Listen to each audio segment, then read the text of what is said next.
Because when I first began to write, which was around about 2001, I got back from doing a volunteer placement overseas and I was feeling pretty bourgeois and hopeless, let me tell you. And all I could think of to do was write something or go crazy, and so I wrote that first collection of poems, and that felt even stupider, you know what I mean? It just felt ridiculous. That was my response to everything that happened to me. I've been living in the developing world, and I remember saying to a friend of mine who was also a writer, this feels so useless and stupid. I said, I'm so ashamed of myself that this is all I've been able to come up with in terms of my response to this thing. The world doesn't need more poetry, the world needs clean water, you know, it was what I think I was saying. And my friend said, well, maybe what you have to do is try and write poems that are like clean water, which is a really interesting answer, isn't it? And that's what I guess I have been trying to do, because that's all I want to do. I don't want to do anything that's inaccessible or difficult. I want a poem to be like a little quenching glass of water. And so the title of this book, The Taste of River Water, is exactly that. That's what I think we should be doing, is just own that water, that little cup of something that we didn't know we were thirsty for. So this is my last one. It's called Landfall. I get a bit worried about my biblical religious imagery in my poems that I'm noticing now, but can't be helped. There it is. We circle around our material. You got to own it. This is called Landfall. Across the ocean that no cartographer navigates, I am waiting with you for the waters to recede. Your eyes are stinging with salt and wind, dazzled by so much open water, but never doubt that I can see you. Adrift on the ark you built yourself, from scrap you salvaged and filled with one of everything. I see what you have stowed and raise an arm you can't yet see.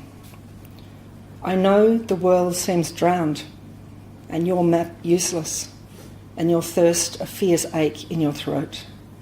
I know the raven you set free first circled above the water and then did not return.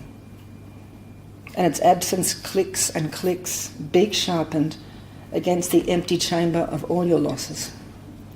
Listen though, and you'll hear me calling to you, urging you to wait for the dove.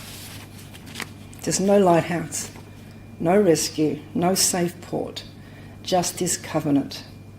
Jettison your cargo, trust me.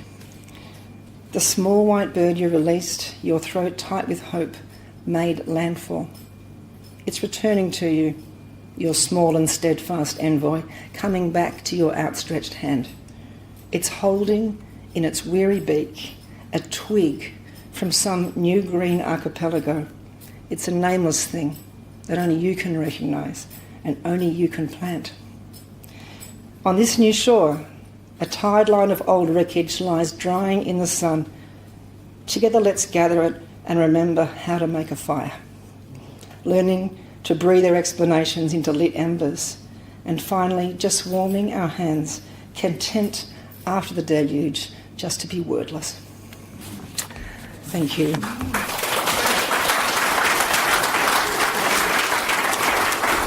Thank you, Yep.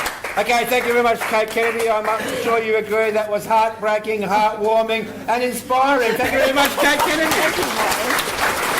Fantastic. It was really good. Thank you. Very good.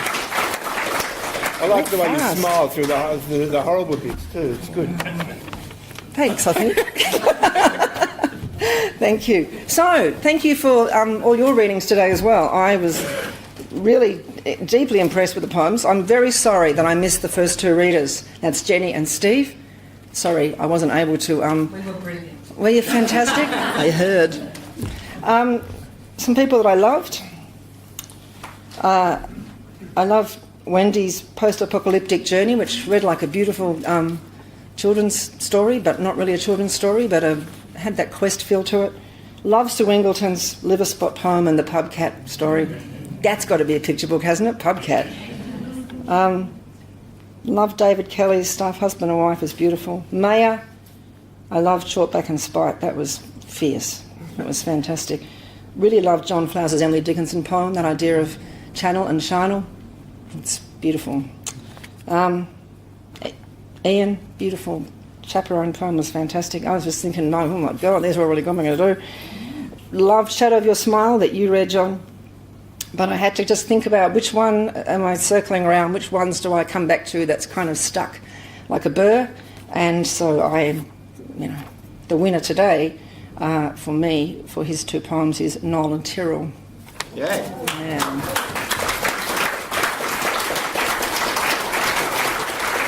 And then if you present him the award and we'll take some... Hey, Ian, can you take some photos, please? We need some... So Kate's going to present Nolan with his own thing that he made. That must be impressive. Yes, you have to stand together. Okay. Thank you. My pleasure. Shaking hands. Hands across the ocean. That'd be great. Beautiful. So we have to pretend that she's... Oh, she's giving it to us. Sorry, do that thing, because that's what we always do. Yeah. Thank you. Great poem. Thank you. Which one?